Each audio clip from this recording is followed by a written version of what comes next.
ఈరోజు ఈ గ్రామానికి విచ్చేసిన మన మహానాయకుడు, సంక్షేమానికి వారధి, సంక్షోభం వస్తే నేనున్నానని నిల్చునే వ్యక్తి, అభివృద్ధిలో అతనికి సాటి లేని మరో వ్యక్తి, నాయకుడంటే ఇలా ఉండాలని చూపించిన మనందరి ప్రియతమ నాయకులు గౌరవ ముఖ్యమంత్రి గారు చంద్రబాబు నాయుడు గారికి ప్రత్యేకంగా ధన్యవాదాలు, నమస్కారాలు తెలియజేసుకుంటూ, సంక్షోభం ఈ రాష్ట్రానికి ఎప్పుడొచ్చినా కూడా గుర్తొచ్చే ఒకే ఒక నాయకుడు చంద్రబాబు నాయుడు గారు.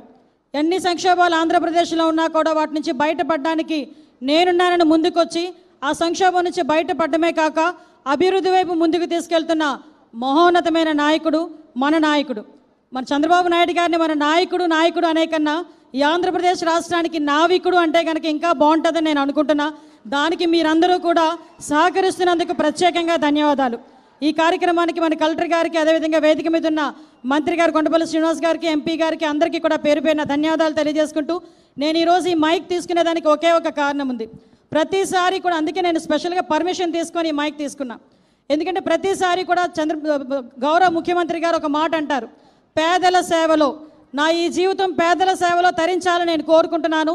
కాబట్టి ఏదైతే పెన్షన్ విధానాన్ని చేపట్టానో ఆ పెన్షన్ విధానాన్ని దేశంలోనే మన రాష్ట్రమే అత్యధికంగా పెన్షన్ ఇస్తుందని చెప్పడానికి, అదేవిధంగా పేదలకి నేనున్నానని చెప్పి ఈరోజు భరోసా కల్పించడానికి, ప్రతి నెల కూడా 1వ తారీఖు అయ్యేసరికి ఏదో ఒక నియోజకవర్గంలోకి వచ్చి పేదల మధ్యన అతను గడిపి పేదల తాలూకా కష్ట సుఖాలు తెలుసుకొని తద్వారా తన ప్రణాళికను సిద్ధం చేసుకునే వ్యక్తి.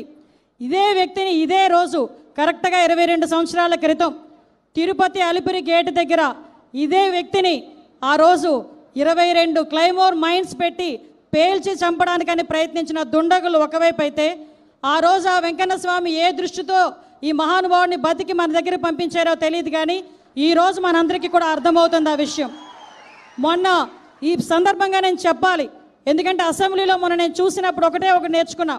చంద్రబాబు నాయుడు గారిని చూస్తే ఇలాంటి మీటింగుల్లో ఒక సీఎంలా కనిపిస్తారు, అసెంబ్లీలో పవర్ పాయింట్ ప్రెజెంటేషన్ చేస్తే ఒక టీచర్లా కనిపిస్తారు, అదే ఒక వ్యాపారవేత్తల మీటింగ్లో కనిపిస్తే ఒక వ్యాపారవేత్తలా కనిపిస్తారు, ఒక ఆర్థిక శాస్త్రవేత్తల మీటింగ్లో కనిపిస్తే ఒక ఆర్థికవేత్తగా కనిపిస్తారు.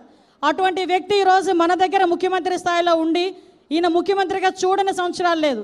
ఈరోజు ఈ దేశంలోనే అత్యధికంగా ఎక్కువ సంవత్సరాలు ముఖ్యమంత్రిగా చేసిన వ్యక్తి మన చంద్రబాబు నాయుడు గారు, మన ముఖ్యమంత్రి గారు. ఈరోజు ఆయన ఒకటే అనుకున్నారు, పేదల సేవలో నేను తరించాలి, పేదల సేవ గురించి నేను ఉండాలి అని అనుకున్నారు.